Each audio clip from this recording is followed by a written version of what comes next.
Thank you for taking the time to join us today at our December 16th meeting. It's wonderful to see so many faces of friends who feel like family, and so we're glad you're here. Close for you.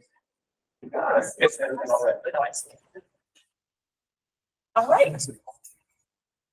You should have received an email from me this morning at about 7:50, I think, with the slides, the attendance link, as well as the link to the meeting.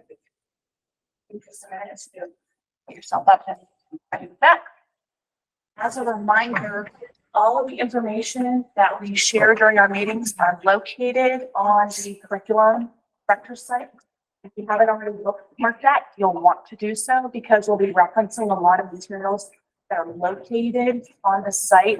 Our learning intention for today's meeting, today we're going to be learning about how to support the effective implementation of evidence-based practices and reflect upon our own practices back in the district. Our success criteria, I articulate the ways to support implementation and reflect upon my potential next steps back in the district. So we'll know we're successful if we do that. As we dive into the work today, we've been talking about instructional leadership for the past year and a half, really. We started with the playbook for instructional leaders, how leadership works. We utilized that during the 18 series, as well as curriculum directors meeting last year, and the Practicing Principal Network also utilized this resource. So we're really just building upon that information when we talk about the importance of serving as instructional leaders. We're building upon and integrating some of the work we've been doing over the past 2 years in our common challenge groups, the professional learning group, evidence-based strategy group, and the group that focused in on PLCs. If you remember, in October, we focused in at the district level. We talked about professional learning. There were resources that were shared during that meeting, so if you were not able to attend or you've kind of forgotten about it, those pieces can be found on the CD site. Renee's online, I see her. So Renee also shared her presentation as far as the implementation and monitoring of those professional learning opportunities back in the district. Today, we're going to be taking a look at evidence-based strategies, and we're going to build upon the work that was already laid over the last 2 years. And we're going to talk about that from a building level perspective. We're going to talk about how to monitor the implementation of that. So in your role as instructional leaders overlooking things at the district building and teacher level, how can you support those buildings in the implementation and the monitoring of those evidence-based practices? And then in February, we're going to take a look at the teacher level. We're going to focus in on how to support teacher teams back in the district and ensure that they're sharing those best practices and those practices are being replicated then throughout the building. All right. This should be familiar to many of you. This is the research from John Hattie. It goes right along in alignment with Vivian Robinson's work, where she identified 4 influential practices that make the most impact on student outcomes. When we think about instructional leadership, it has an effect size of 0.42. And I love this quotation because that's really the role that you serve back in district, helping to magnify and amplify effective instruction. If you remember back to the work that the evidence-based strategy group focused on over the last year and a half, we looked at surface, deep, and transfer strategies, and districts then identified a specific practice that they were going to focus on and create a resource that PLCs, individual teachers, building level teams could utilize back in district that identifies the steps in the practice, some videos, additional resources that could be used to support that work back in your district. And so at this time, when we think about that idea of surface deep and transfer learning, Tom's going to talk a little bit about 3 phases of learning. And oh, you don't think. Thank you. This is a reminder. We've used this slide with our lead educator meetings. I know I've used it with social studies and art, and we'll use it with music coming in January. A reminder about what those 3 phases of learning are all about. We start moving toward independence by looking at that surface at the bottom. Students gain initial understanding of the concepts and terms such as skill, facts, and vocabulary. I'm going to give you a social studies example. That could be maybe a jigsaw activity regarding the Nile River, using vocabulary, something at that surface level. As students move up toward independence, they get into the deep learning phase where they make connections between ideas and generalized broader principles. That could be like a graphic organizer regarding that Nile River based on scarcity and goods along the Nile River. And you see that space there is a little bigger than the rest of them because the thought is that students are going to spend more time in that deep learning phase than at the surface or the transfer phase. And then we go up to the more independent level where the students are actually transferring and applying those connections to new situations. Back to that Nile River, the things that they learn about the Nile River, they would then transfer that to other situations around the world and look at other bodies of water and how all of that would connect and compare and contrast with the Nile River. So it's just a simple example, but just something to bring home so that we all have a reminder of what surface, deep, and transfer learning is. In your folder at your table, you have a handout that I'd like you to take a look at right now. This is a resource that was shared during the Visible Learning Conference. Some of us were able to attend that. We thought this was a very helpful resource and just a good reminder for those of you that participated. And as we take a look at it, what they've done is they've taken the research that Hattie has compiled, and as you can see, they're really taking a look at teaching and student learning strategies, as well as teacher and leader influences and mind frames. And so on the left-hand side in the blue area, we're going to take a look at that in just a minute. But as you can see, kind of builds off of what we talked about the last year and a half, the surface deep and transfer learning strategies, as well as strategies for deep and transfer learning. And then we also, on the left-hand side, have those teacher influences and the mind frames. And so let's dive in just a little bit as we take a look at the blue side of the chart. So if you utilize, let me grab my text over here. Some of you may have picked up the latest research as far as Visible Learning sequel. It's a very helpful resource that we've utilized in the office quite a bit in different areas. If you take a look at the blue side of the chart, in chapter 12 of the text, they really dive into those student learning strategies. And in chapter 13, they're really diving into those teaching strategies. And as you take a look at that right now, in our group that worked on big strategies, I know that we have resources already developed in our folder. We'll take a look at that later in the area of direct instruction. So let's say your building is focusing in on improving direct instruction. Maybe people are getting a little, maybe they just need a refresher on what that looks like. That one-page resource could be very helpful for you back in your district.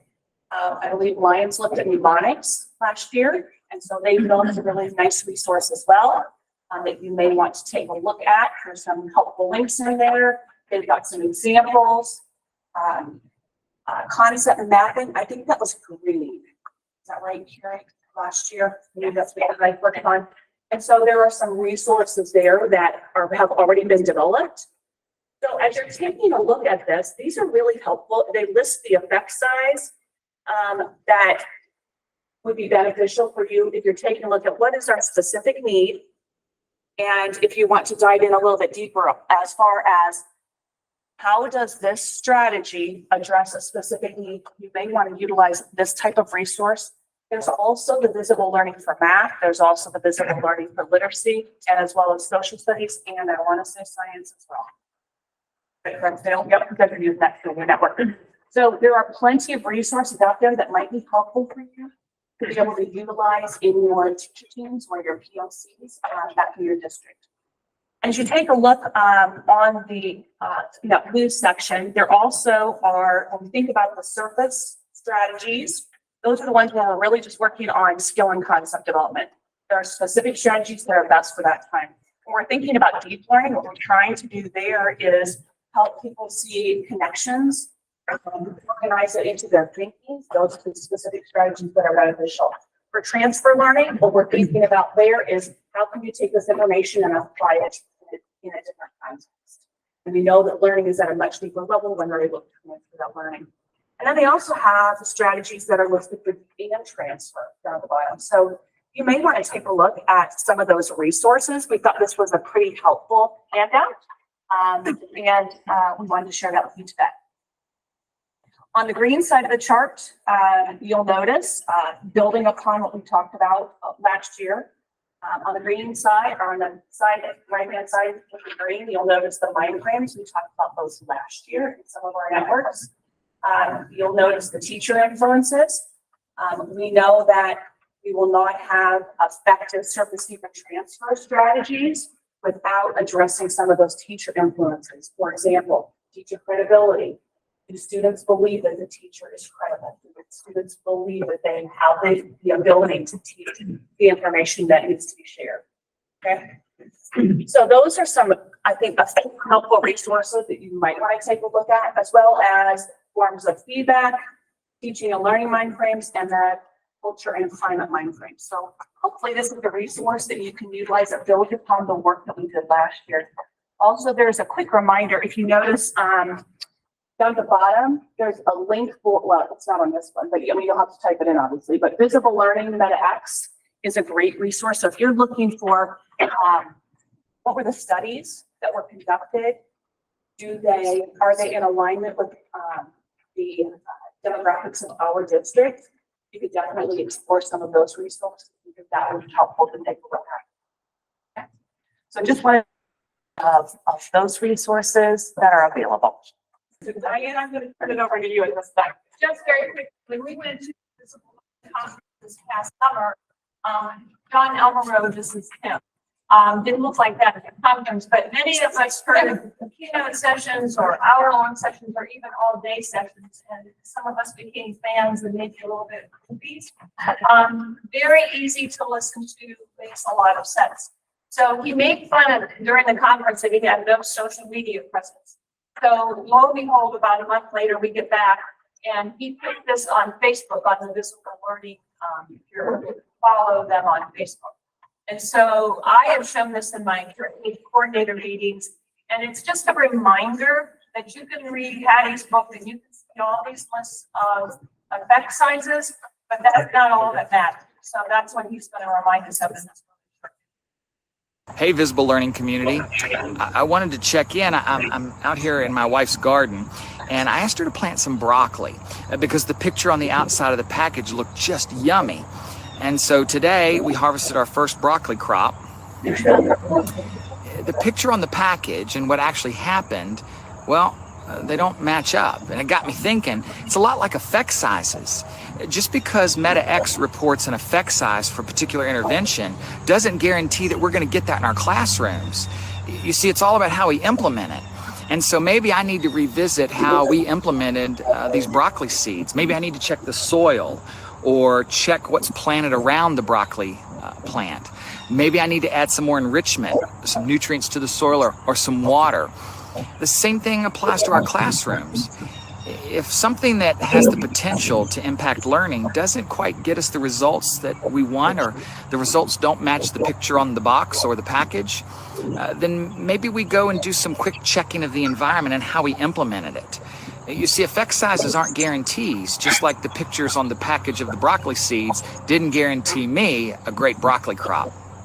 Just some thoughts. Hope you're having a great week. Remember, effect sizes aren't guarantees. It's all about implementation. Hey, visible learning community.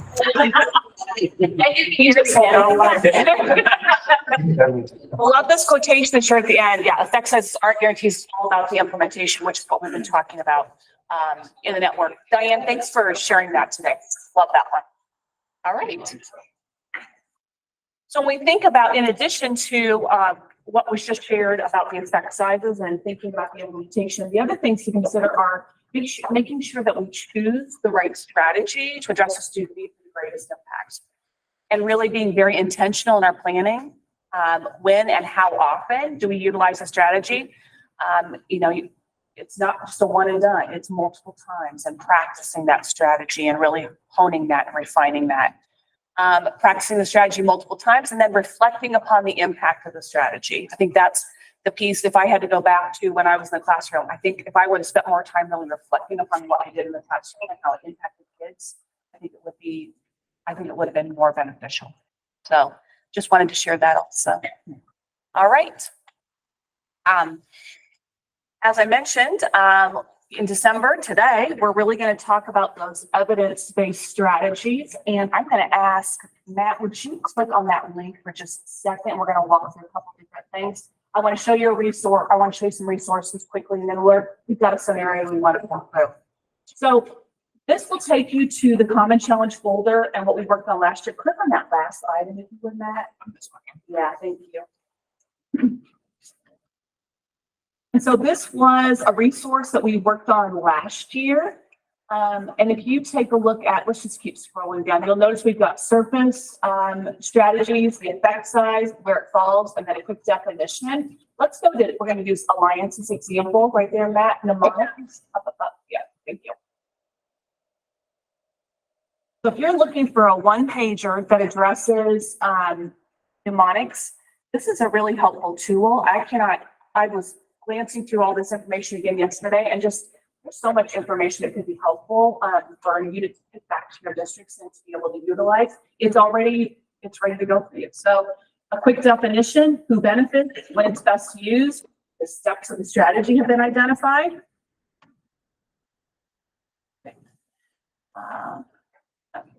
Great examples. They have some writing examples and then resources for you, as well as the link that's going to right back to the Hattie site, and then they cited the research as well. So take a look at some of those resources. We'll continue to build upon that, but I wanted to make sure to point that out. We can go back to the, well, thanks. And so today we're going to talk about, we worked at the district level. Now we're going to talk about how you could help support the monitoring and implementation of evidence-based strategies, and how you could take this building level example and utilize it back in your district. So we're going to walk through a scenario right now, and I'm going to kick it off, and then we've got Chris and LaVon are going to help out with this. So this is a fictitious district, fictitious building. Here's just some background information. The district has identified an academic goal of improving student outcomes through the implementation of evidence-based strategies. That's what the district is working on, right? So what do we need to work on? What is the action step then at the building level? After examining the building-wide data, the BLT has identified a need to improve student outcomes in mathematics throughout the building, okay? They looked at multiple data sources. They looked at item analysis from OSTs. They looked at district benchmark data, as well as their walkthrough data trends. So they have all of those pieces. So that's what they've identified as what do we need to work on. All right. So at your VLT level, you may not have a math lead educator on that team. You may or may not have your ACE person on that team.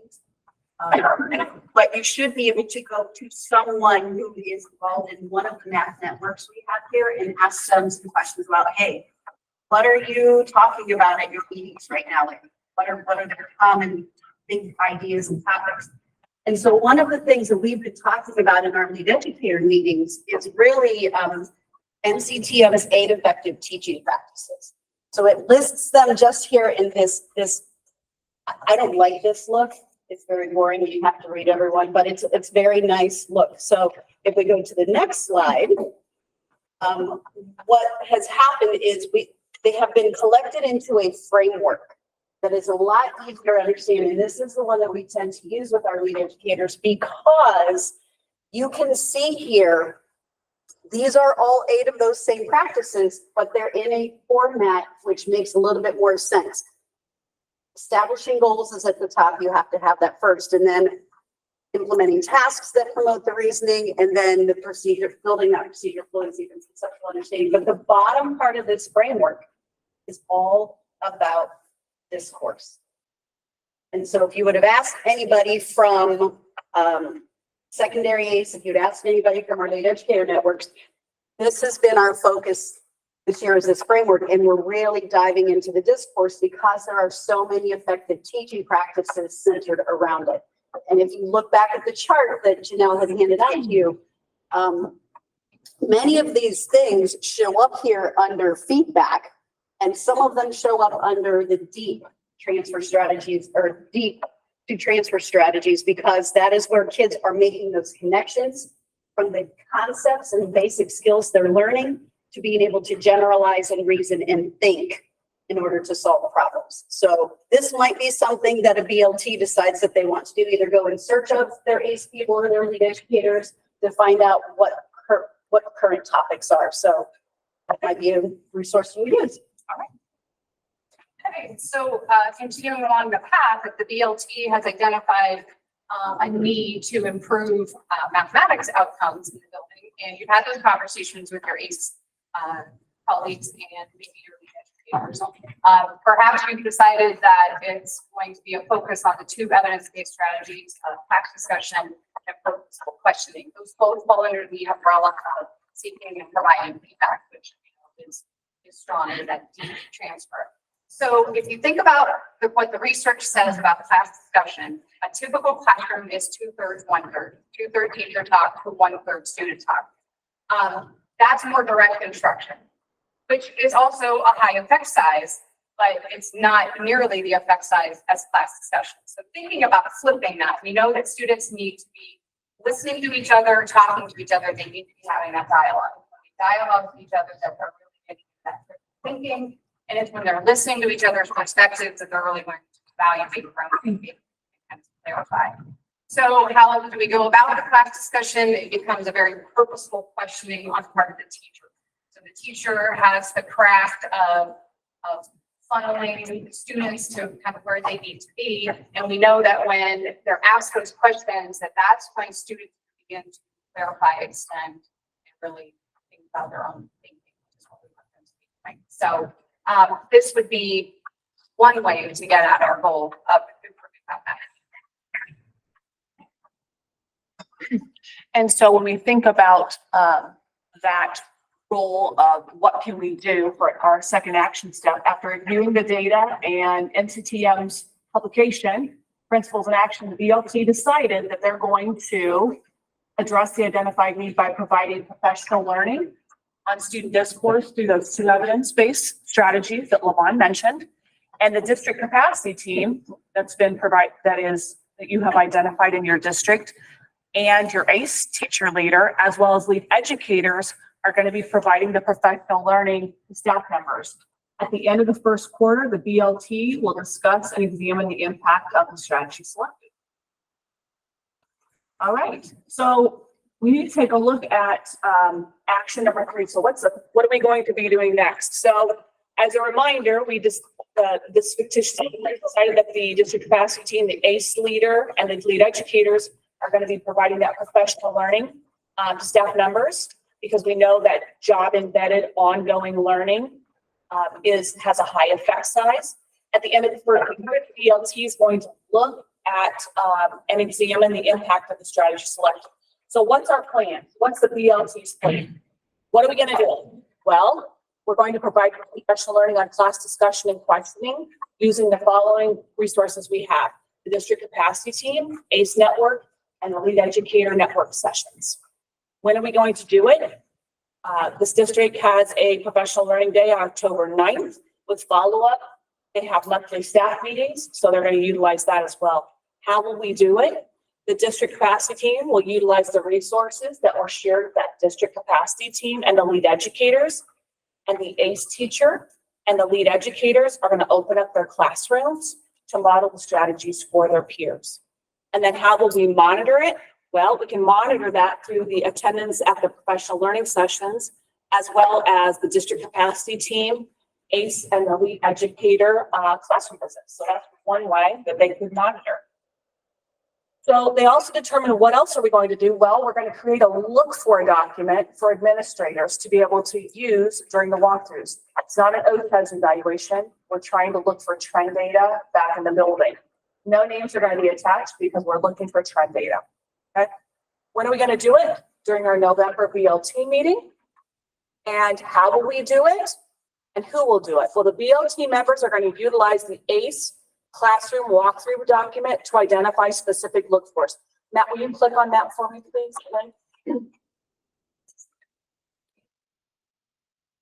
So this is a document that's been used in the ACE K-5 network last year, and they're continuing on with this during the lead educator network.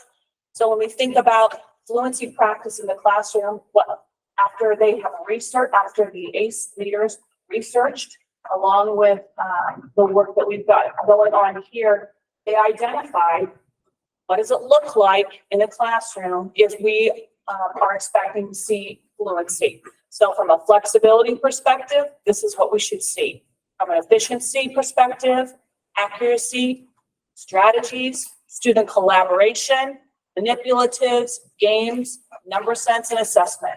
You can utilize this tool if you want to back in your district. And then what does it sound like? So this document could help you identify that. That's what this fictitious BLT decided to utilize. They're not going to look for everything when they do those walkthroughs. They're going to choose a couple things they want to hone in on. And if they actually chose class discussion and purposeful questioning, you're probably going to choose the look fors that align with the kids discussing, teachers asking questions. So it's probably more on the sounds like side because you're hearing a lot of discussion or seeing it, but you would probably just want to pick a few of those that align to those specific evidence-based practices that the BLT decided they wanted. You can go back to the slide. So they're going to utilize that classroom document and identify just a couple things they're going to focus in on and use for conducting those walkthroughs. And then the administrators are going to gather evidence of strategy implementation when they do the walkthrough. So if you click on this document, Matt, that should take you to a document where you'll have to make a copy of that you could utilize this back in your district if you wanted to. So this is you could customize it to meet your needs back in your district. So it's a building walkthrough form. So here are some teacher actions. We were looking for questions that were posed by the teacher during the walkthrough. That's where you could just go in and type that information in there. What are the student actions? Were they observed, playing with numbers and number relationships? Were students actively participating by interacting with and responding to peers? The student talk exceeds teacher talk. This is just what you could utilize when you conducted walkthroughs. So just another resource for you to be able to utilize back there just to do research.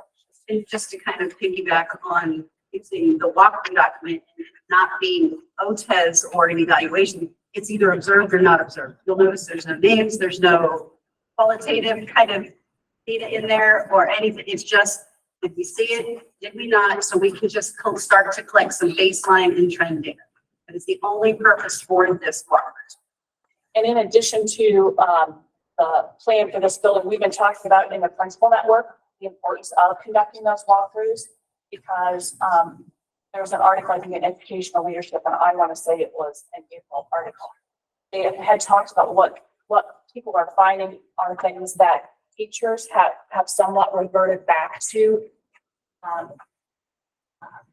after COVID. They've kind of slid into more comfortable practices, not necessarily as clearly articulated. So, you know, that making sure, and it's not for ill intent, it's just people just need recalibration is always helpful. And so I think that when we were talking about walkthroughs and the importance of walkthroughs, you know, the building principal is the instructional leader in the building. They're responsible for improving instruction. It could utilize this walkthrough. So that's just the, like I said, this is the scenario for what's our plan. All right, next up. All right, so we figured out what we wanted to work on, and we did some research about how we wanted to address what evidence-based strategies we want to use. We came up with a plan, so now we need to know, is our plan working? And so we want to check on the status of what our BLT plan was. So the first thing is, we said we were going to kind of monitor adult practices and student actions to determine, get some baseline data to help us figure out our next steps. And so, first of all, let's back up to the BLT plan first. So through October, November, building principal was going to make sure they checked in with all the math teachers and with their PLCs to see how that strategy implementation is going. Just quick discussion, hey, how's it going? Are you able to do it? Do you need some support? You know, just the general things that principals want to make sure to check in on.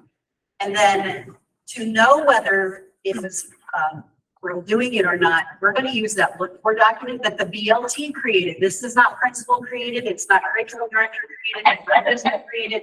This is the BLT saying these were our evidence-based strategies. What we want to see in the classroom, what we look for. And so there's that walkthrough tool again, but they're looking for that implementation of those evidence-based practices. And the next steps might include the BLT kind of calibrating that tool, make sure that whoever's using it, there's some fidelity there, they understand what they're looking for.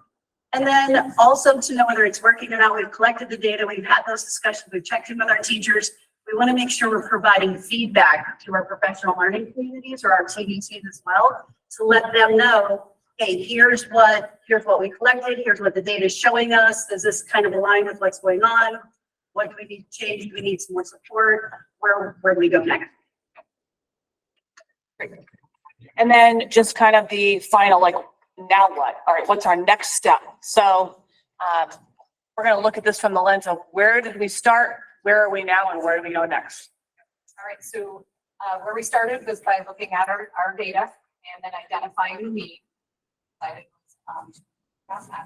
student outcomes. And then how are we going to support that? So we're going to draw on the resources that we have in district. That's very centralized training of ACE participants and educators, and sharing with our district capacity team for elementary and math. So we've got people back in the district that have received this learning. So we're going to draw upon them and the resources that they've received to start helping us move this work forward. And then we're not ready for the next ones here in this. Nope, do this one. That's it. Okay. So as far as the how can we improve student performance, where are we now? So after the end of the first quarter, our walkthrough data showed implementation of those evidence-based strategies in 9 out of the 21 classroom walkthroughs. And how do we continue to support the implementation of those strategies? We're really in the beginning stages of the walkthroughs. We've got a limited numbers of walkthroughs completed, and our current data suggests limited implementation. So, and then where do we go next, Chris? So our next steps, the BLT decided to continue this focus on implementing the evidence-based strategies to improve student outcomes for math. And so we're just going to continue right on into second quarter.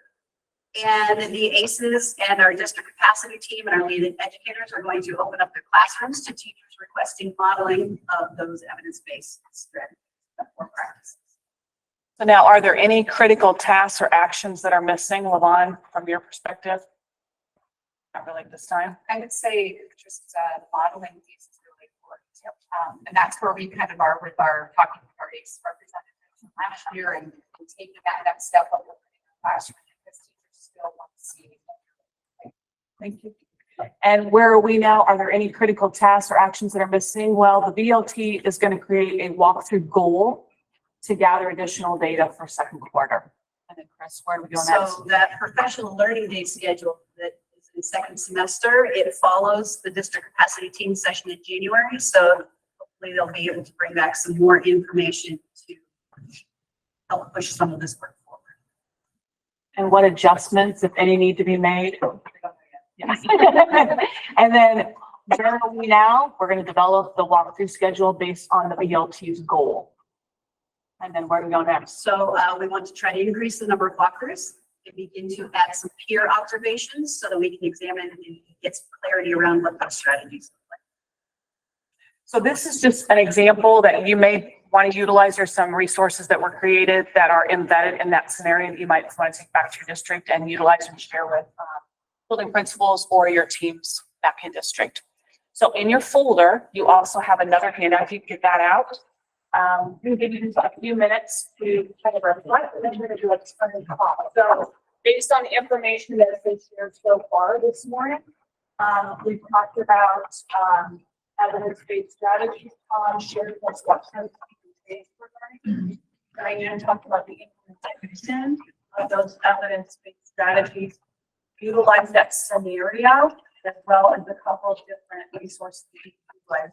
I'm going to give you about 3 minutes to go ahead and respond to the questions that are listed on the Reflect document. And then we're going to give you time to try to talk with the we're going to ask you to wrap up your discussion around this information that was shared. Hopefully, you had a good discussion at your table group. It seemed to be we added a little bit more time. So hopefully that was beneficial for you to take time to really reflect upon it and then talk with other people at your table. All right, we're going to transition now to some of our curriculum updates. So I'm going to turn it over to Diane. Every month, we ask how much time we take to talk. And we had the preparation meeting, and then it's like, no, until last Friday at 5 o'clock. Last Friday at 5 o'clock, 2 emails came from ODEW. Third one, we'll do these in order. The gifted rule, these are all links. So the gifted rule review comments came out. And if you remember, we were on a trajectory to get a new rule. There were a lot of elements in the proposal that we didn't like identifying in science and social studies, not identifying in creativity. There were lots of things. And I told you that I would give you a list to comment on when it came out. So public comment was coming, so I got my list ready. And then they came out with this. I don't know if you need to click on it now. You can go back. This is the old one that we're under right now. They threw out the entire proposed document that they had given us. Don't you love saying stuff like that? Because it is what it is. What I found out yesterday, it happened because of the change in ODE and DEW. There is now not the same channel to have rules and policies approved. There's not that board to do that anymore. So that's why now we're back to the start. However, you can make comments, and we don't have to click on that now, where it says rule comments. Click on that and make comments. You are to make comments on the one that we are under right now. OAGC, which is so it's not a government group, it's just the gifted group in Ohio, is coming out with suggestions on the 18th. The comments are due on December 22nd. So we don't have a lot of time to make comments. But I asked, I said, so do you make comments on the old one? Do you make comments on the one that was there? Because we know we didn't like some stuff, but it's not in the old one. So we were told to make comments on the old one, but worded in such a way that they know you don't like the new one. If that makes sense. So in other words, I really like the fact that we are just identifying in superior creativity, reading, math, and the arts. Don't say I don't want, I would like, don't even mention science and social studies. That's sort of the gist that we're getting. I will send out to this group and to the gifted coordinators on the 18th when that comes out with the list of comments that OAGC says. I may amend it because it's not that we may not agree. So I will look over it and I will send that out. I had a whole list ready based on the old proposal, and now we're to comment on what we have right now. So if you want to send them out, I mean, send them in, go ahead. I don't know, or I don't know. Send more than one, I would assume you can. I mean, send more than twice. I know it's going to go into some kind of a Google Doc. Supposedly the timeline is that this is going to be all the way through and done and in effect next fall. So, I don't know quite how they're gonna do that in 9 months when they couldn't do it in 2 years in the past, but, you know. All right, so, if you have any questions, I don't want to get into any more of it, but you can see me at break or see me afterwards. I'll go over that. All right, the next thing is expenditures. This really won't take long. Again, these are all links. And if you remember, I said something at the last meeting that the expenditures have tightened up a bit of what you're allowed to spend those gifted monies on. So those first two links, there's 23 and the 22 expenditures allowances. The first one is a doc that will take you to the expenditure pages, and then you can get the links in 22 and 23. The biggest change I would say this year is that you cannot spend money on a regular classroom teacher, even if you're counting them as a service teacher. You cannot spend any money on their salary. You can only do it for GIS, which are gifted intervention specialists. That's a big deal in many of the districts. But if you don't have to trust me, now you can go to that and I will say that. Yeah. One thing that Monica was sharing with me was, is it in play right now, or is this what's? I think it is in proposed, is that you can't buy resources to give to a gen ed teacher who has a cluster group unless it's taught by an IS. So for an example, we do PES, right, at the early elementary. And those materials, from my understanding, we would not be able to purchase with gifted funds because it's being taught by a gen ed teacher, not an IS. Is that the way you interpret it as well? They're pretty much cracking down on any regular teacher using being able to compensate anything a regular teacher would use. Then we want to give them their hours of gifted. No, there's another one for gifted. Yeah. We're trying to make more teachers passionate of gifted education by all. Those two messages. I know. Just, I'm trying to wrap around. There is a detailed list. Again, it's not just me talking, but if you go to that, it will tell you that. So I think that would be helpful. Again, I don't know where they come up with some of these ideas. And so I feel like I'm apologizing, but I can't make up reasons. I can't even come up with one. Sometimes I try to come up with ones like, oh, maybe it's because not this much. So we'll just move on. Hey, Diana, Yeah. what if in that situation, the GIS went in and helped with the delivery? I didn't say that. Yes, we'll be doing. Yeah, a lot of help. A lot of the effect size is very good. The other links that are here are very useful. I know we tried to come up with these before. We went to this huge convoluted spreadsheet because, you know, it's something multiplied by something plus something else multiplied by something else. Anyway, the lists are there by district on what your district got for gifted funding. So you can go and see it. It's interesting as how different it is. If you think, okay, the big district's got a lot, the little district's got a little, doesn't quite work that way. It's very interesting to look at that. But you can click on those links and it will take you to those spreadsheets.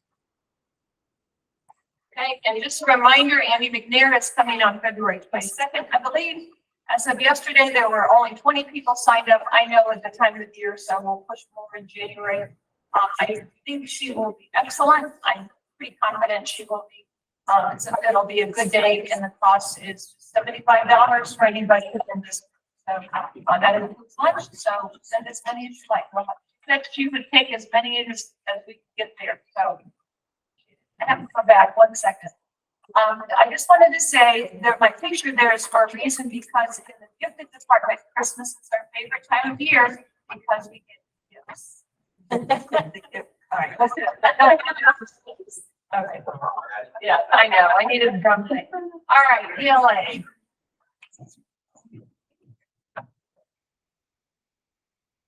Morning, everybody. This isn't necessarily just specific to ELA, but we just wanted to remind you, if you could put a little placeholder on your calendars. If you haven't already done so this year, take a look at the curriculum and assessment in your district on the spreadsheet for each content area and update those for us by our next February 1st. We appreciate that. If you've already done it, great. Matt, can you, that image there is linked, so let us remind you how you get there. So Matt, we click the link. So it's on the curriculum director's website. That's linked to our Stark County ESC site, and at the top where you see adopted curriculum, if you just hover over that, there's your options. So you can just make sure you so just check and make sure everything's updated. We appreciate that. Also, just as a reminder, just to make sure we're all receiving the most up-to-date sheets and information. If you need something updated, would you please just make sure we update the ones that are linked on the site and try to avoid making copies, just to make sure that we're all looking at the most accurate. That would be helpful as well. Questions about that? All right, so if you recall last time, for specific to K-5, we shared a few updates around what we're doing with our lead teacher meetings. So we just wanted to circle back to that conversation, especially on the heels of what we talked about even this morning around implementation. We watched the video about Rock Lake, right? So we are trying to support and continue to support the teachers in your district through implementation specific strategies in ELA. And we're doing that through asking teachers to be vulnerable and willing to record themselves, what's known as micro teaching, and then bringing them and watching them with their colleagues and providing feedback and reinforcement. So what you'll see on this slide here is just reiterating the importance of thinking about effect size and the potentials that that has. So what we know is in our network, when we're asking teachers to consider recording themselves, we know that that has the potential to be a powerful strategy because the effect size is 1.01, right? The interesting thing is that just watching the video isn't enough. We need to think about providing feedback and extending some reinforcement and prompts and cues for improvement. We know that that has an effect size of 1.01 as well. So when you think about the intersection of those two strategies, there's great potential there to impact adult learning to hopefully then impact student outcomes. So that's important, right? And so we continue to explore this with our teachers and try to create a safe space where they're thinking about the strategies they're implementing, going back, trying them out, recording themselves, and then bringing them back to reflection and conversation. We know the first time that we did it, we had some participation, but not as high as we hoped. And we expected that because it is a powerful experience. So what we did was teachers who weren't comfortable bringing videos, we simply had an opportunity for a fishbowl experience. So we had a couple of teachers who were part of the ACE network last year. They were leading this process and modeling this process through a fishbowl experience. And they were showing other teachers what it looks like to watch videos of themselves, provide coaching, provide feedback. And interestingly enough, after that powerful experience, we asked teachers who would be willing to commit to try this a second time around, and our participation went from 54% willingness to 77%. So we're excited about that. We see the power in, we know the power of watching ourselves teach and then take a look at it and have a conversation and think about feedback for refinement. We know that when we ask teachers to come to us from 4:15 to 6:15 4 times a year, it's a big deal. They have a lot going on. And so to ensure that we're honoring their time, we are asking for feedback from them. Like, are we on the right track? Are we doing the right things? Is this worth your time? So we asked them to fill out some feedback, and this is some of the feedback that we received. So this was refreshing and kind of gave us the green light to keep on per se.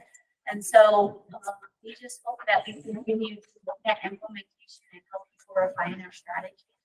That will then reap benefits and so, questions? As far as updates around all the other fundings in ELA, as we're getting them, instead of always just sharing in a face-to-face manner, we're trying to push them out to you. So our most recent update was around high-quality instructional materials, and so as we continue to get those updates, we'll be sure to share them with you. Hi, everybody. Good morning. I'm going to just update you a little bit, piggybacking off of what Janelle said about 6 to 12, ACE, ELA, adolescent living, what we're doing in that area. Jane Brown is not here today, so I'm sort of filling in some of the things she was going to be saying as well. One of the things we started with when we started our ACE program this year, following what they've done in K through 5, is we did start with vocabulary instruction because we felt that was something that we could use for all areas and all content areas for our 6 through 12 teachers. And we started with the self-reflection video. When we first started, as Janelle mentioned, people feel so vulnerable and it's really difficult for them to start to share their videos, and they were very nervous about that. I can imagine, you know how that feels to be videotaped.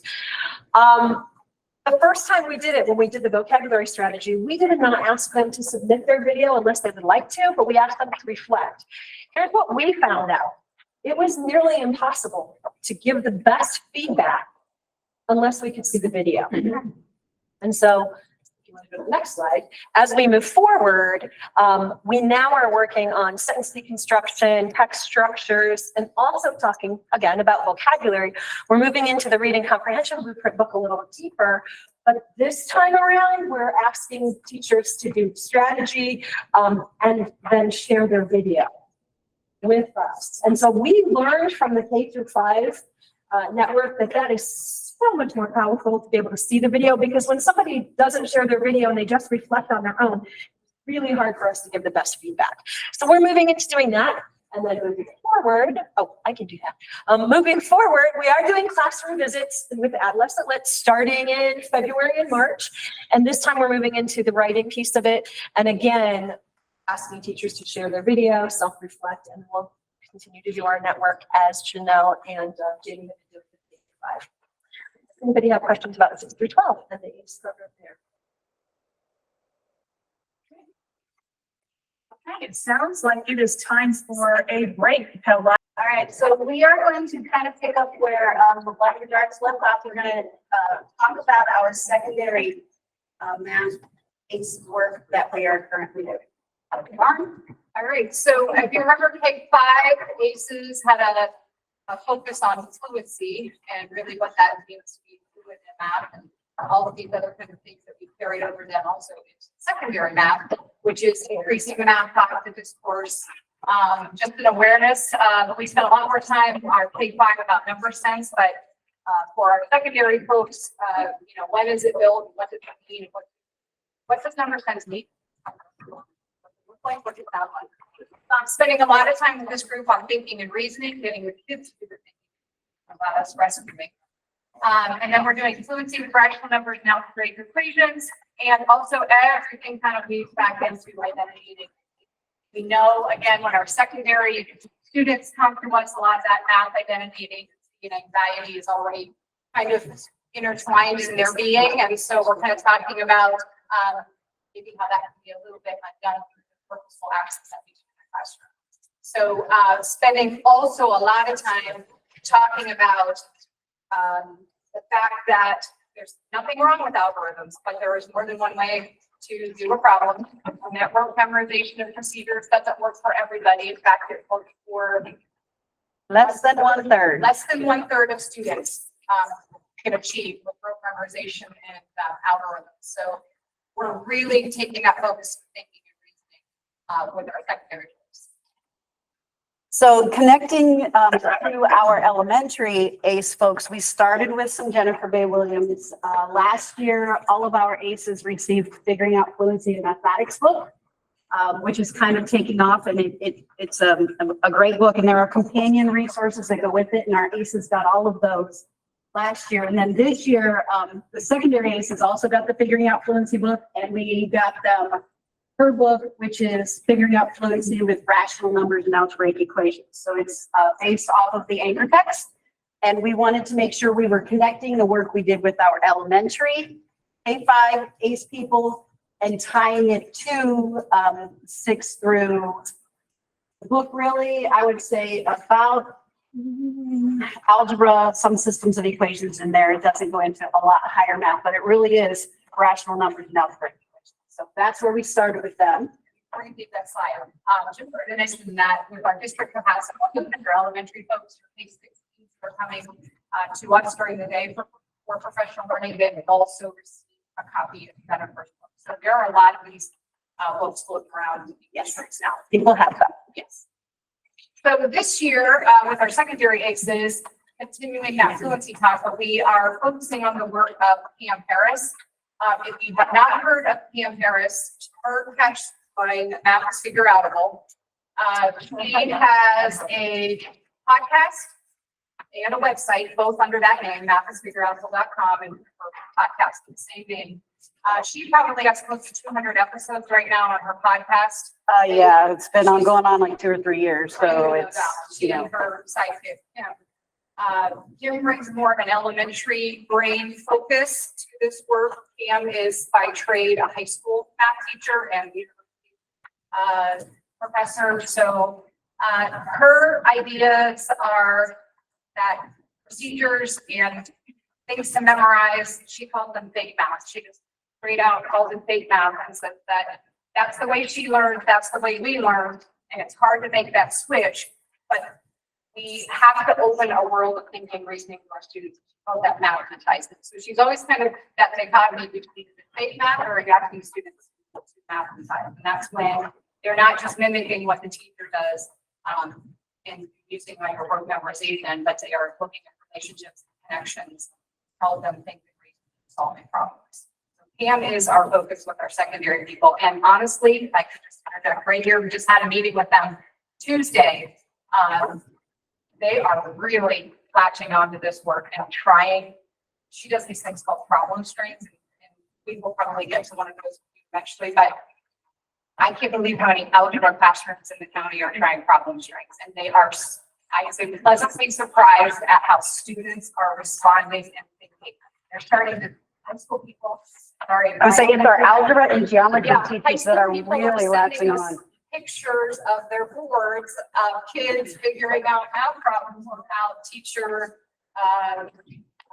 rules. Yeah. Pretty cool. And they're when we talk about discussion, Levon and I facilitate obviously, but they are now answering each other's questions. They're having conversations with each other. We don't have to answer it. They're giving suggestions. So it's really sparking a lot of good conversations and a lot of thoughts. So this is, it's been some really good work. And we'll have 2/3 of the conversations between them and not you guys, then you guys accomplished. not accomplished, but if that's what is happening, I'll take it. Unlike what we're doing here, so apologize for that, but. And one of the other neat things we have is Chris and I have joined Pam's. And we have access to her once a month through a.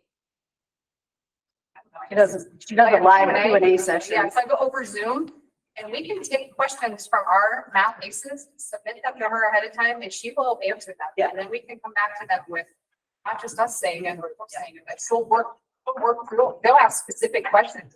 And actually your A's, we'll get to that in a second because that's coming up on our Yeah. slide. When we get to Journey, we'll talk about that. You're gonna do anything Yeah, else? that's good. So this is where we are right now. That's where we were in August. Right now, we've talked to our ACEs about these big buckets. This is really where all of our work lies. Everything we're doing right now can fall into one of these. They all just finished the development of mathematical reasoning workshop, and we asked them to hang in there with us because it went all the way back to talking about counting strategies. And for our high school people, it was a little bit of a stretch, but I think they realized where some of their kids are now. They should be here in proportional reasoning and functional reasoning, and many of their students are still back here, which is why they're having trouble. So it was really good for them to see that progression of how it works and how they get there. And they now know where some of their kids are at. So it was very beneficial. A lot of the feedback we're getting from them is that it's helping them to understand where their kids are. And so what we've done is we've talked a little bit about the most important strategies in addition to multiplication to help tie it back to Jennifer Bay Williams' work and to tie it back to the K-5 ACE elementary work. So everything is aligning there. The instructional routines we've talked about specifically with them, as Levon said, problem strings, and at some point we will do one with you so you can see how that works. Problem talks, which are similar to number talks. Relational thinking, we just did some of that with them back in November during our lead educator meeting. And then something called I Have You Need, which is a nice little quick game that you can play at any level that can expand from whole numbers to fractions to decimals to all of that. And I thought you were going to play I Have You Need. We might fix that. We'll see if we we'll have to gauge the interest of our audience. And then we've talked to them about rich tasks and the role that games have in helping students become thinkers and reasoners and be able to figure out the math that they're working on. Okay, so part of our secondary ACE program has been, we've purchased for each member, There's a grant. they have a membership in what Pam calls for Journey.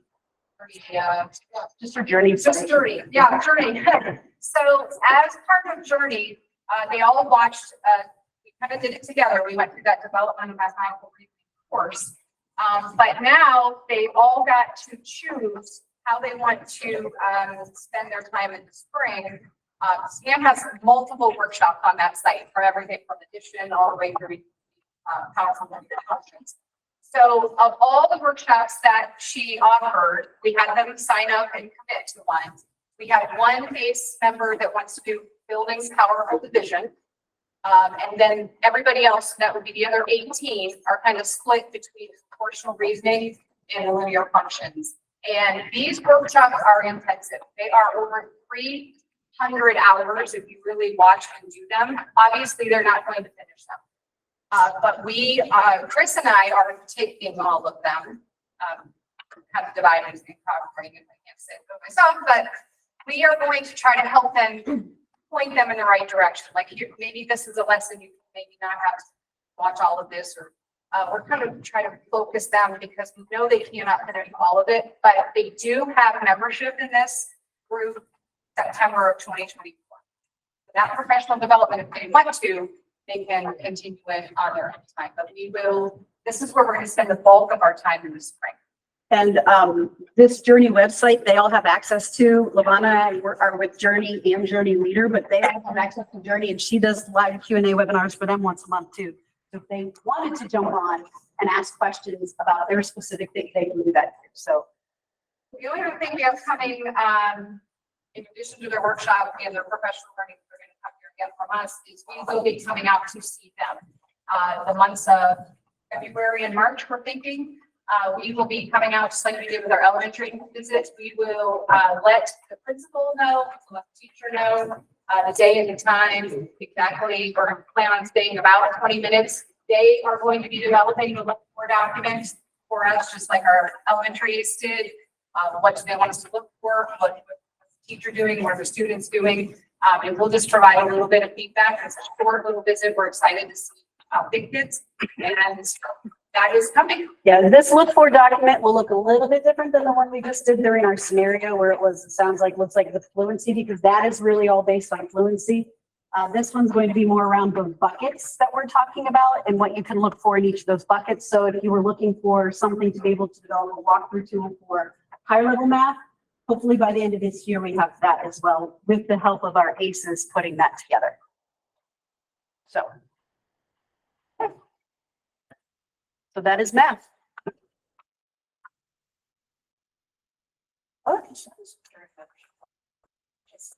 It's expensive.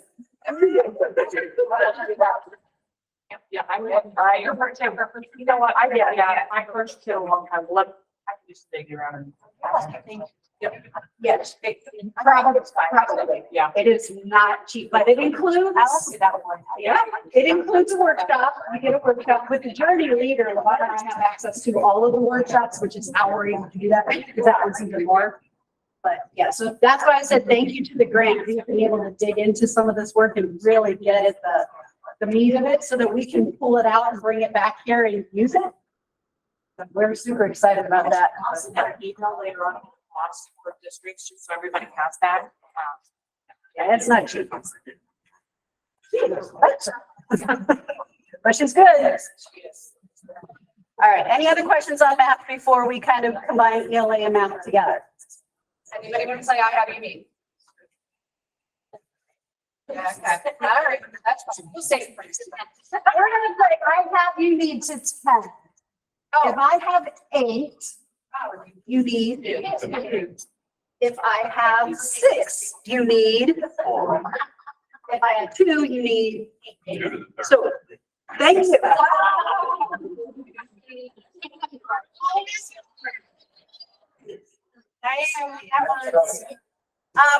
That is obviously an elementary when you're trying to.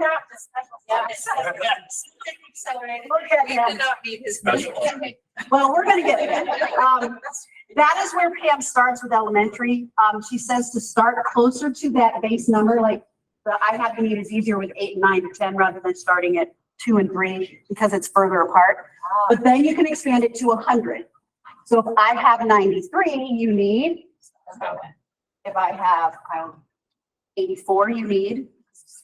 But you can see where kids, and then if I have 27, you need. Then you have to start, but building that with kids so that they have those at their fingertips. It's just, you have 2 minutes left in class, you don't know what else to do, you don't want kids getting off track. Play I have to read the kids. Then you can do it with decimals. We're going to play to 1.0. If I have 9/10, you need.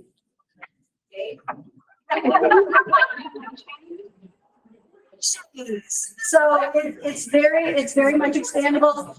And if you're in higher level math, you can do it with 360 and 180. If you're thinking about circles and lines, and you can do it with 60s if you're thinking time.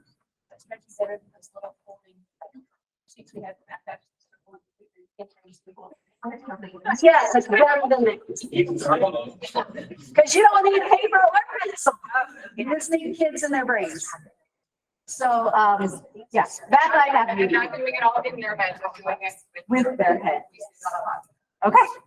So that was math. Sorry, Christy. No, you know me, I can't, I'm like, if I get the opportunity, I'm gonna take it. I have a whole division problem, but we get it. We did. I wish I could have done it. Maybe ILC. ILC, yeah. Okay, sorry, let's combine. You'll need, I have you need, you'll still need to borrow that I have you need. Kind of tuck that away because. We'll come back to it. We'll come back. All right, well, tying together both math and ELA, this sort of connects to you too as the curriculum director. We want you to be thinking about and reflecting on the coaching conversations that we had with your ACE members. You know, we only saw them, well, we see them in August, we see them only virtually, usually in in September, again in person in November. But we also decided to do these little coaching conversations that were one-on-one Google Meets with each member because we felt that that would really open them up to a little bit better conversation. And when we met with them, we were asking things about the work in your districts. What's happening? How's it going? Have you met with your CD? Have you met with your principal? Are there any successes? Are there any challenges? Here's what we found out. Every single one is on a different page. They're all doing something different in each district. Some of them have mentioned they've been working very closely with some of you, and they're very excited about the alignment that they have in the district. I know one young man I talked to said, I'm still practicing. I feel like I need to get better. And so there's a little bit of that inward reflection that they haven't reached out to you, and they're still feeling like they're learning the strategies, so they're not really ready to share that out in your district. So the next slide then is really just thinking about and reflecting for you in your district. Have you already had some conversations with the principal and with the ACE members, both math and ELA? If not, maybe how can you put that on your schedule for upcoming meetings? And then how are you supporting them when it comes to moving the work forward? We'd really like to see the work move beyond the TBT level. And many of our ACE members in ELA, and I won't talk about that, but in ELA, many of them are saying, oh, we're starting all to work with our TBTs. But that might only be 1 or 2 grade levels that we see on a daily basis. So obviously we want to think about and plan and consider ways to spread that work out in your district. So be thinking about how you might have an action plan and think about some next steps to meet with those ACE members in the secondary area to move that work. Yeah, Christy, I think it was last year around this time, we brought the same kind of idea to you. Have you checked in with them? Because by now they've had a few months to get some learning. They're feeling a little bit more comfortable, so they might be able to have better conversations. Yes, yes. Okay. Anything else from you? You're good? I'm good. Okay. So this is just a connection piece, thinking about the professional learning that's been taking place, people that you've been sending, and what you now have in your district. So you had a math and elementary ELA base. And then for the math side, we have we set up to 4 people to be part of your math major class. We the 2 half-day learning during the school day and the 2 after-school meetings that are taking place. Anybody that wanted to send extra people was allowed to send extra people. So we do have some districts that before. We now have our secondary ELA and math people with us, so there's 2 more people. And then you still have a K-12 lead educators who are separate from ACE that are still 20, 30, 40 strong coming to our after-school meetings. So you have people in the district, and one of the things that Chris and I think also with the ELA side, every meeting that we have with ACE, coaching, the educator, during the day, every single resource we give them is for them. And they're allowed to use any of our presentations, any of our slides, anything moving forward. And if you need anything from us, we certainly will help support.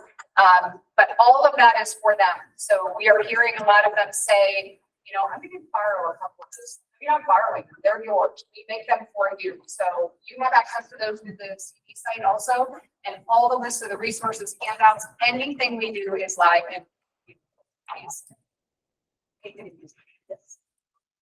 So, so this is just a quick update. So from the grant perspective, we did a quick follow-up survey with the K-5 math folks that went through the learning life. See, okay, had a year of this. So, what are the ways in which your districts are utilizing? You know, we were so it's so exciting to hear about the great things that are happening back in districts and the way in which this learning is continuing on. Ways that the math K-5 folks are sharing information, like they're leading professional learning sessions district-wide, leading building-wide learning sessions out of school, presenting at staff meetings, opening up their classrooms for their colleagues to observe, some PLC conversations, book studies, and conversations with district leadership.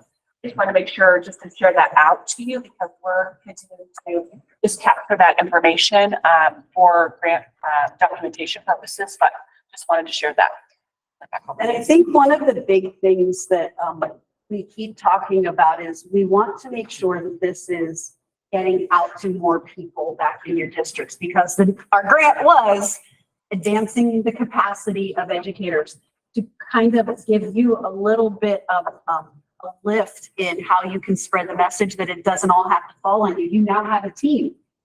You have people in your district that can help with this. So we wanted to make sure we provided that to you. So one thing we wanted you to do before we leave this topic is think about how are you moving this work forward in your district? And then when I say you, I mean the collective you. I don't mean you, Michelle Bolton. I don't mean you, Dave. I'm like, it's the collective group back in your district.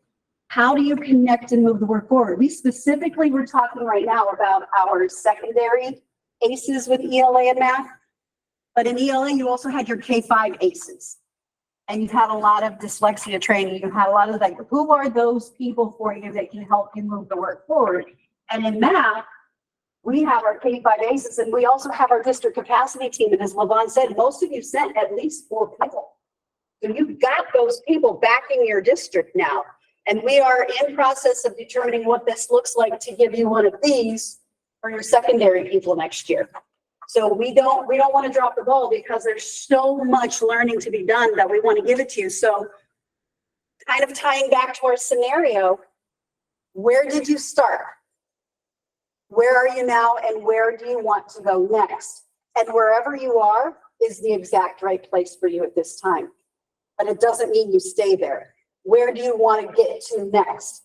You have so many things on your plate. You wear so many hats. There are so many things going on in district. How can you use these people that we're trying to build their capacity to work for you back in your district? How can you do that? So these are just a few questions for you to think about. Where did you start? Where are you now? And what's maybe one thing you can do to help move the work forward? Just one. We're not asking for a plan, but it's the smallest number next to 0, the whole number next to 0. I know my friend will call me out on that one. So just one thing, what do you want to do back in your district to help move forward? And I've heard so many great things from so many of you. You love to share, and we love to hear. So there's just really a lot of good things going on. So we appreciate all of you, your support, sending us your fabulous teachers. Some of them are they're such amazing teachers. They're rock stars, and we are in awe every time we're around them. So just thank you, Angela. In addition to that, in January, we're going to talk about some opportunities that we're excited about sharing with you. I want to share now, but I can't just yet. Okay, there's a lot of, yeah, because we have all the handouts and everything. Yeah. So, yeah, it's all coming, so be ready. Just a quick reminder, all the resources are located on the CD site underneath resources, but let's say you wanted a direct link. We're going to go can you click on we'll go to elementary math right now, just scroll, yep. So everything they use, because I was just thinking about the district capacity team folks, so every single resource that was used last year, they're all linked there. So let's say you want to take a look at the slides that were used at the kickoff. You click on that first one, Matt, like the view only one, yeah.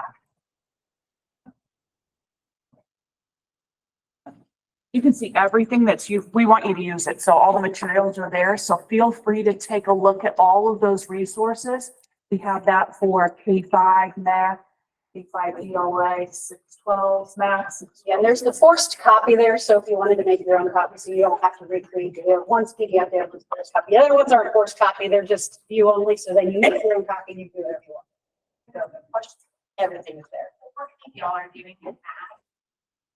Phenomenal and very appreciated, and having this past resource is awesome. I'm just wondering, after your meeting, if you could just send it out to the curriculum directors in an email, because for me to think, oh, they just had a meeting, I'm gonna go look at their resources. Oh, y'all want To the be slides? very honest with you, I won't do it. If you send it an email, now, I mean, I really do look at what you sent me in an email. Yes. I know you do. I know you do, but as a response, no, you just had that meeting, and it'll probably maybe I can go and speak to those people when I see them in the hallway or something. It just would be so helpful. We hate to flood your inbox, so that's why but if you guys want it, we're happy to share it. Or like every Friday or every other week or something, you know, someone sends out, here's what we did in these meetings. This would be helpful. You know what, really, people ask that, we have our team meeting on Monday, so let's add that as, we add that to our meeting documents. We can talk about what day we're gonna send all that stuff out, so you guys have that. Yeah, that's one thing we're trying to, we don't want to be white noise in your mailbox, we want to make sure it looks. But we want to make sure you have what would be helpful. Absolutely, and be able to communicate it back to your district. Yep. Okay. No problem. All right. One quick thing, just as you were looking at slides from kickoff. For those of you, so the figuring out fluency book from Jennifer Bay Williams, and all of your, we have 90 people coming through district capacity team. So all 90 of those folks have that book in district, plus your ACE people. That book is been purchased by a couple districts, for math teams, Book studies. book studies are happening. That's a great place to start between the kickoff article that we sent over for summer and the book. That's a great place to start. And I just wanted to mention, if you go through all of our slides, go through the different ones, we walk our elementary ACE folks through every chapter of that book. Every chapter is outlined with activities and games, where it's all the definitions and what it means. So it's really done for you. Don't recreate the field. It's all in that language. And if you want to, and if you have a question, instead, just email us. We'll point you directly to what you need, so you don't have to search everything. Do you think we should tell them about what's happening in the science conference? I wanted to tell Okay, them. it's up to you. All right, so I'm excited because I'm looking at a flyer in January. We're bringing in Jennifer Bay Williams. She'll be presenting at the High Impact Conference on the first day. And Pam Harris will be here 2 days. She'll be with us on both days of the conference. So We're gonna do a high school day and a middle school. yeah, and it's gonna be Mathapalooza, so we want to be able to let you know, so you can send all your math people, they'll be able to hear them, and we have grant dollars to do it, so we want to share that. So you'll get a flyer, and we'll probably do a sign up, just because we want to make sure we know how many people are coming in order for planning purposes. So we're calling it a Mathapalooza. So it should be fun.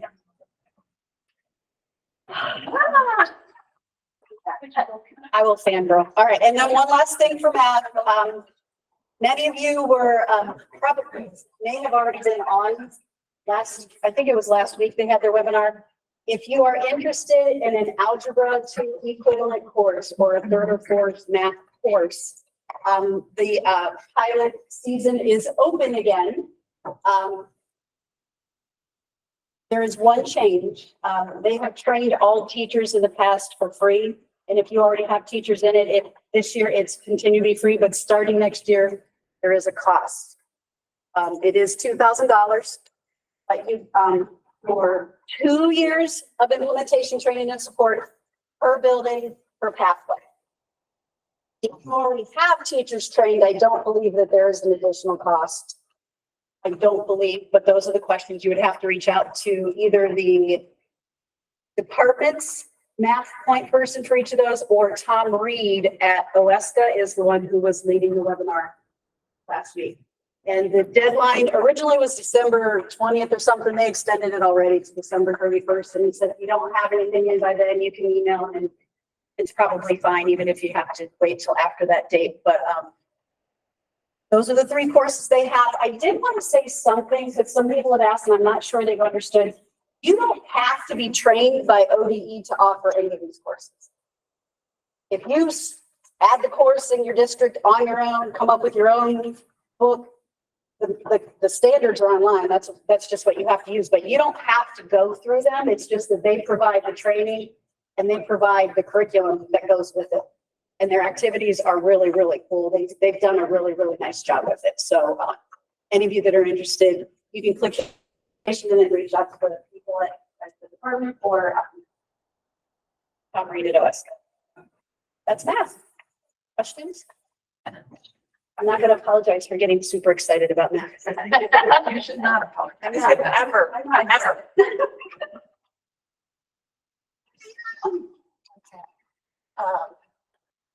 Apologize, having my phone in hand, I'm waiting for a text. So with English learners, we're doing the ELP professional learning series right now, and we've had 2 of our dates. We are doing the writing revolution, so that's aligned. You saw that in the ELA update that they're doing that. Your EL teachers are so freaking thrilled about the writing revolution. They are excited. Before they even delved into the chapters, they tried a couple of the strategies and brought examples of their students' writing and expanded their sentences significantly. So your L teachers are super excited about this, and the other thing, we're focusing on visible learning. We're trying to align everything that we do with the core instruction that's happening in your districts, because we know that ELs need to be accelerated in their learning at a quicker pace than your native English speaking peers, because they have a whole lot more to catch up on. So as long as their instruction is aligned with tier 1 core service, plus the additional language development, that's what we're trying to work on during these 4 days. We're a little behind in the newcomer toolkit that we promised, because they are so excited about some of this other work that we're delving into. So we've got 2 more dates planned for that. Each year, Terrell Schwick and I have planned English learner, students with disabilities, professional learning series. And this is late coming out this year, but securing speakers and everything. Save the dates. The flyer is almost ready to come out. We're just waiting confirmation for a speaker for that 4th date. So those will be coming out. They're 12:30 to 2:30. Typically, it's your school sites, your SLPs, your directors, student service directors, English learner directors, English learner teachers. With those, it's disaggregating language difference from disability is going to be the focus. We have Dr. Milena Barbanova speaking at the first one, and Dr. Katie Durant at the second one. And then the third one is going to be in person only, because districts can bring their active case studies, but we also have model case studies that will be working through that, so that they can then become equipped at helping making some of those decisions. So that is that the 4th date is probably going to be March 20th is what we're shooting for. Not ideal time with testing and everything, but it's kind of what's working out. And that's in the second one on the February 22nd. That's where Dr. Katie Durant from Penn State is going to be walking us through their team decision-making process that they've done with the districts they've partnered with on the dyslexia screening. So some of your districts have partnered with them or are waiting for their team to come into your districts to help with that second screening of English learners who screened at risk for dyslexia.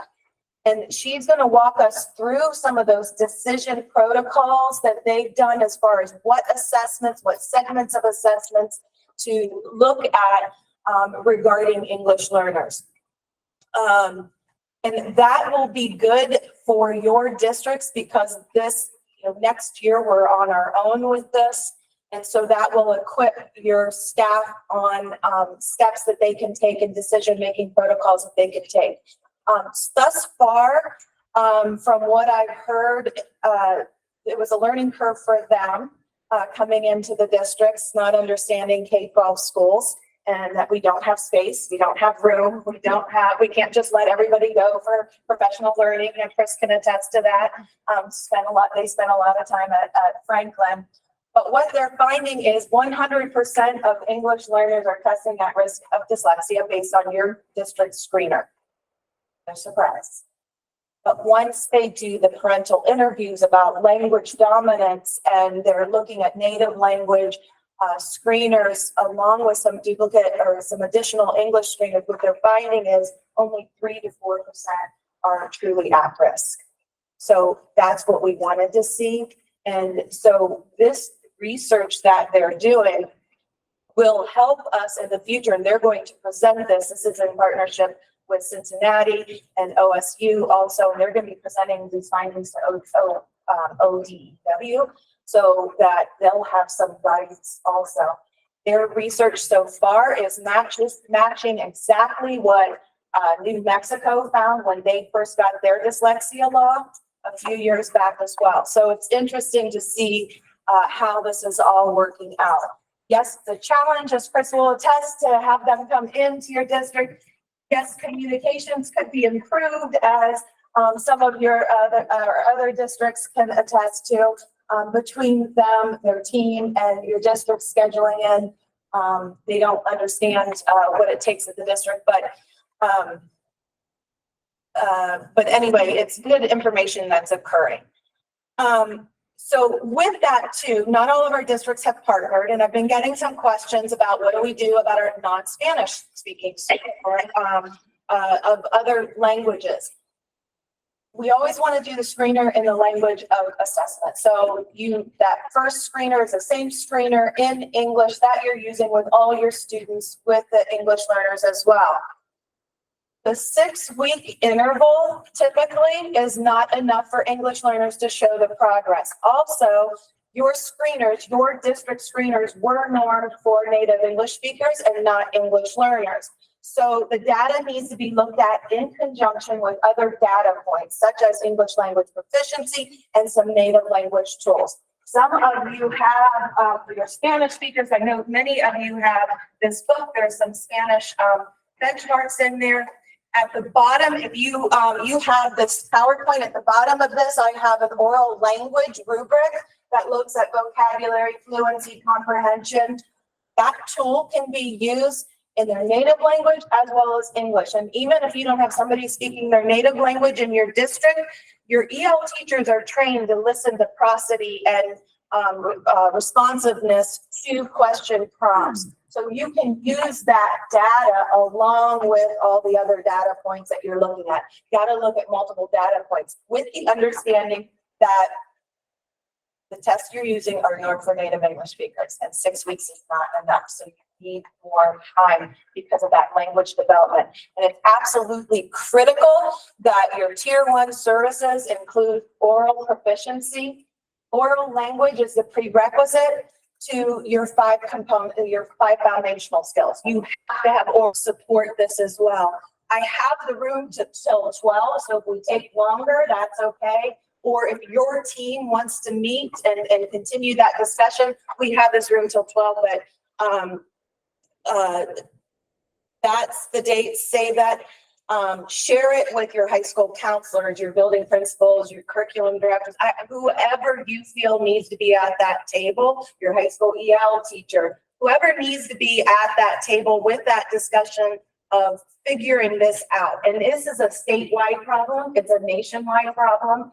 So we are not alone in this, but we're good at working together and collaborating to kind of come up with something feasible for our students. So save that date. There will not be a sign up. It's just come on in. And if we need to bring more chairs, we can bring more chairs. I don't know who's up next. Any other questions? There will be a sign up for the ELSWD Professional Learning Series. That flyer, like I said, it's ready to go. We're just confirming that last date. Yeah. Thank you. Real quick.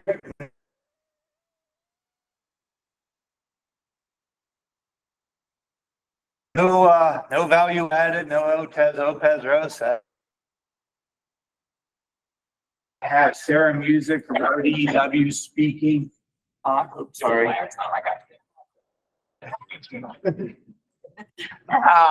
She's speaking about more information about Senate Bill 288. Some of you may have saw an email from Monica trying to get clarification on the dating and sexual violence prevention for grades 7 through 12. Again, it's against Ohio to have health curriculum, like a state adopted health curriculum, but they keep throwing out all the things that would build a curriculum.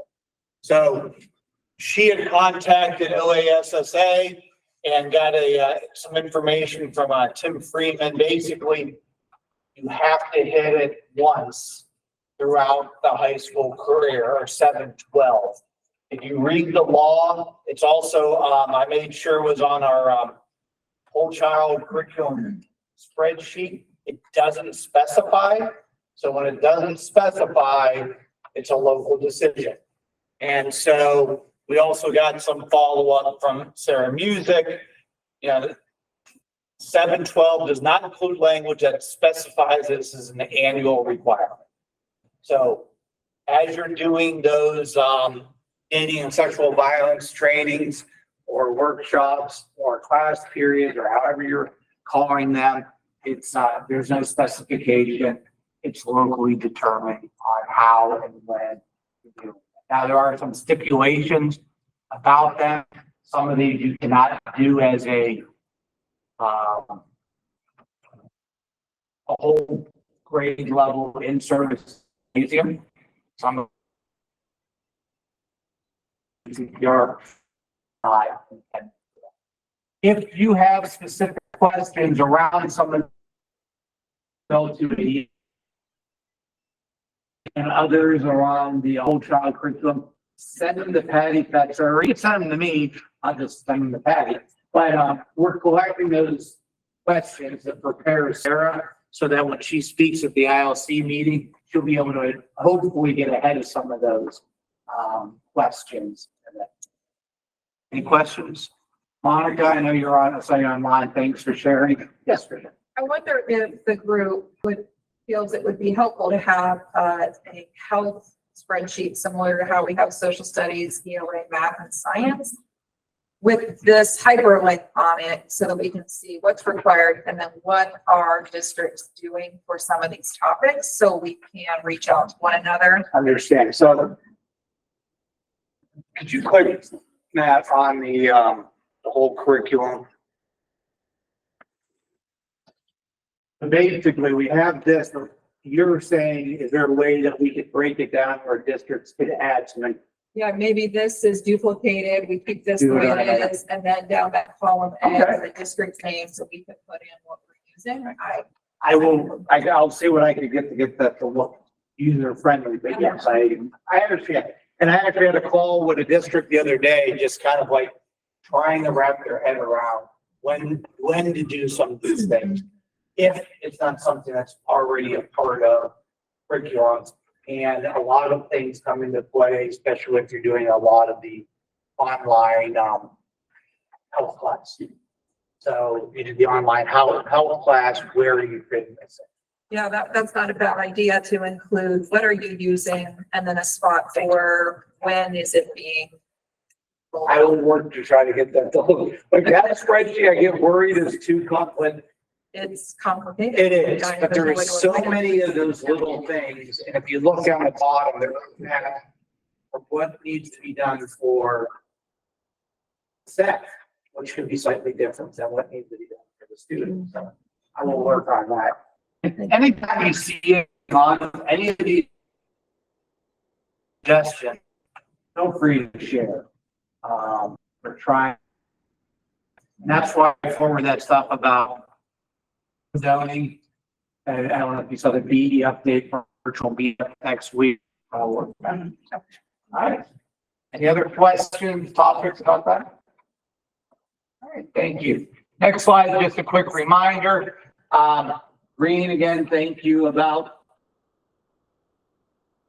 your PE. I gotta edit that. She is still going through there's been a little change down in Columbus, if you didn't notice. Everything's been approved but not approved. So that's still going on for your PE teachers on that February 16th. And then Shape America Conference in Cleveland. Super expensive. If you looked at it, or if any of your phys ed teachers, I know I've talked to, super expensive, but it's one of those where if you're sending them for one day, you might as well send them for all, it's the same price. So, but there's a lot of sessions, so it's pretty intense and. All right, thank you very much. All right, real quick update for me here. Grade 3 ELA results. If you administered that test online, those results came back December 4th, so you can access them in the centralized reporting system. If you gave it as a paper test, those results will come in December 18th. So we got a little bit of a longer wait. I know several of our districts give that paper to our third grade students, paper test to third grade students. If you're interested in putting together the item analysis for that, it's all set up and ready to go. You can click on that. It'll force a copy for your district. If you need any help putting that together, shoot me an email, stop me in the hallway, whatever works for you, and I'll be happy to help you out with that. Right. All right. All right, next up, we're going to head into our collaborative conversation time, and that's the next slide.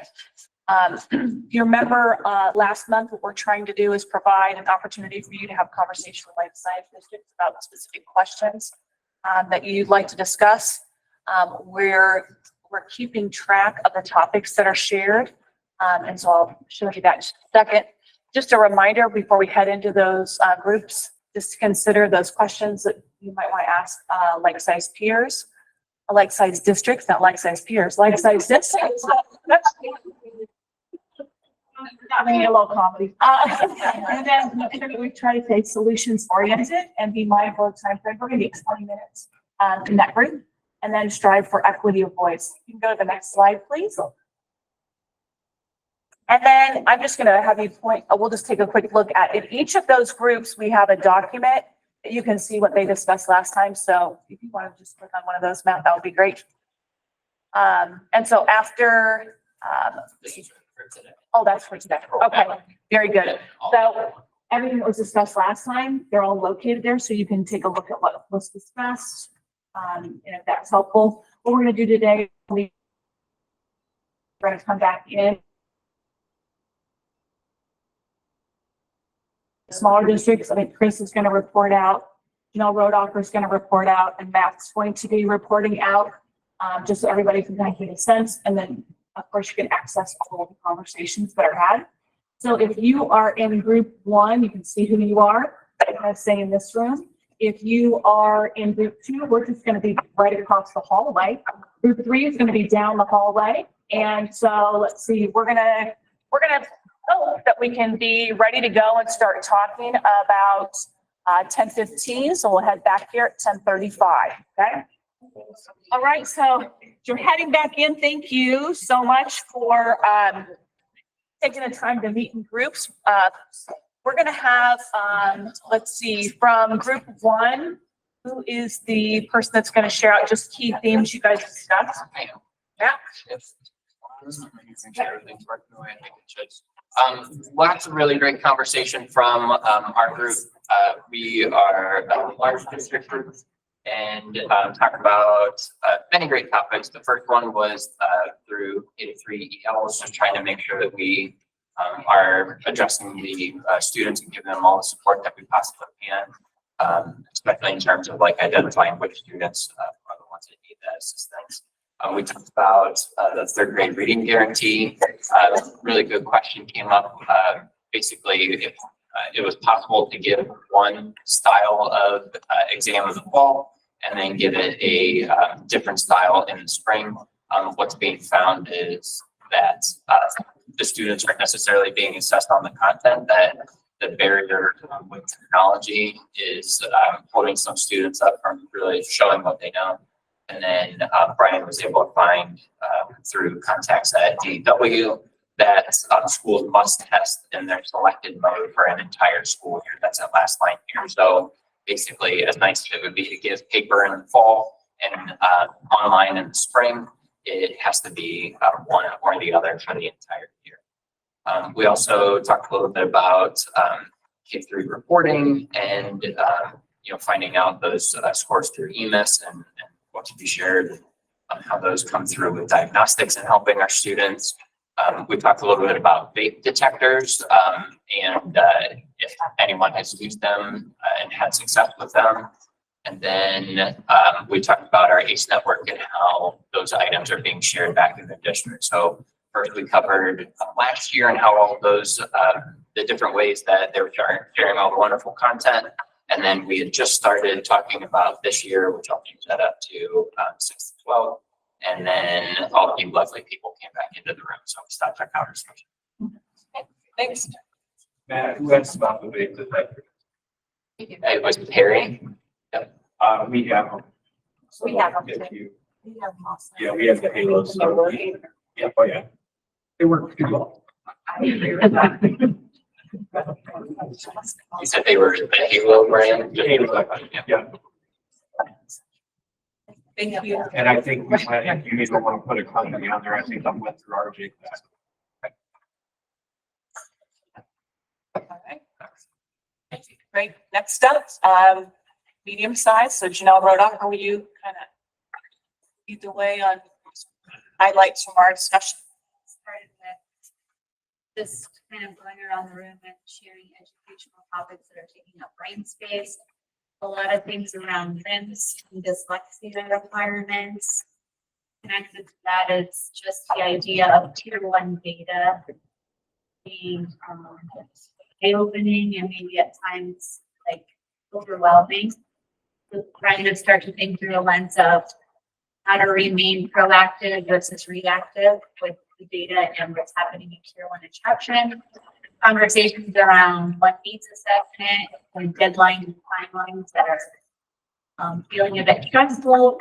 And then also thinking about math and what might be coming from Ohio Department of Education workforce in that world. And then also looking at students with disability data and thinking about the models and how to best meet the needs of those students in that capacity as well. So then we moved on and talked about, oh, that's the same question. Sorry, it's not supposed to be the same question, right? Is it? No, help me remember. Second question.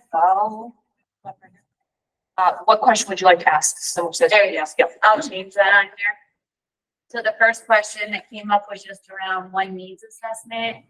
The idea about how our district's supporting DLT members so that it moves from compliance to more continual improvement and solutions oriented. So there's a narrative and dialogue around that. Lots of good feedback that's been captured there. Alliance did speak to a graphic they created that will link in there for districts who are interested in that. And then conversations around if data is being entered for one plans to monitor growth. And then the second question that we got to was difficulty supporting high school math departments to make the shifts and changes needed in words. Understand laughter. So you could feel that that was probably a pretty consistent struggle of feeling around throughout. So there was lots of good conversation there. And our conversation wrapped up with just thinking about what might be coming from the Ohio Department of Education and Workforce. I don't know how to help you. I don't know what to say. Sorry, I'm like, I say the name every single time. It should be an acronym at this point, I think. But anyway, there's supposed to be some math webinars that are forthcoming. And so those that might be able to help support. Anything else from people in the room? It's stressful to be the note taker. I don't know if I'm gonna get that my notes or not. I'm just like, blah, blah, blah, blah, blah. So if anybody wants to go in there and fix any of those notes that was in the room, have at it. Wow. Okay, good. Great job.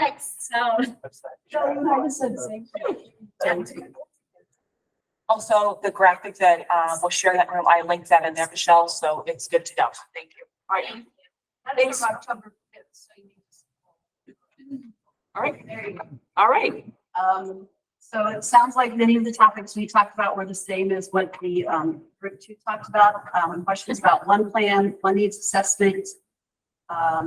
We did have something that was different about foreign language and what to offer, what not to offer, and how to take care of that.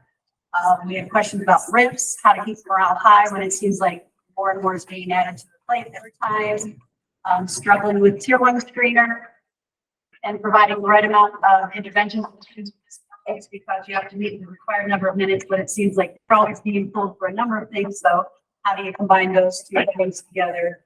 And so those were in general, and I said the same thing. I don't know if we captured the statements correctly. So if anybody in our group will go in and fix it up. We had trouble stopping. We could have talked about it. All right. Perfect segue, I think, to the next topic. So Tom, Karen, I'm gonna turn it over to you. Okay. It's Christmas time, so all of us have opportunities, right? Just a quick wrap up. Just want to say again, thank you for taking the time to join us for the meeting today. I hope that you have a wonderful time off and you are able to celebrate with people that mean most to you. And we want you to know we appreciate all that you're doing back in your district. Just a couple of reminders. Our next, oh yes, take a cookie or take some cookies with you. Yeah, please. And then in January, we have our ILC meeting, January 4th. And CD meeting will be on February 1st. So we hope you have a wonderful holiday season and have a great afternoon.